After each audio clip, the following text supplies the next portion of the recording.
来关心泰国首都曼谷二八发生一件枪击案，有一个人举枪去一间超市，甲4个保全甲一个犯人断死了后，伊开枪自杀。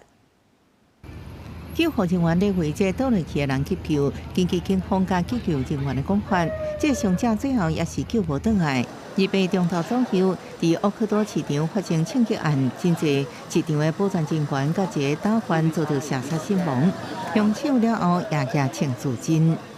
เสื้อสีดำใส่หมวกแก๊ปอะค่ะ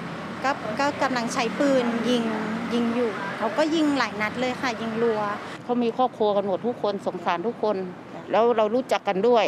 泰国警方指出，这枪击案甲最近泰港边境冲突无直接关系。被枪杀身亡保全人员甲凶手不是同一间保全公司同事，初步判断凶手犯动机甲工作纠纷或者是私人因犯有关系。这案件震惊曼谷社会，因为市场是观光客常常去的地点。目前已经知影无观光客因为这枪击案受伤。在泰国穿服着甲负枪的情形，常常看到。2023年10月，一个14岁少年在曼谷市中心一间豪华购物中心，用改造枪无差别杀人，2死5伤。2021年，一个遭到改制的泰国军警提枪甲刀攻击公共托儿中心，造成36人死亡，其中22个是囡仔。公司新闻，黄文玲报道。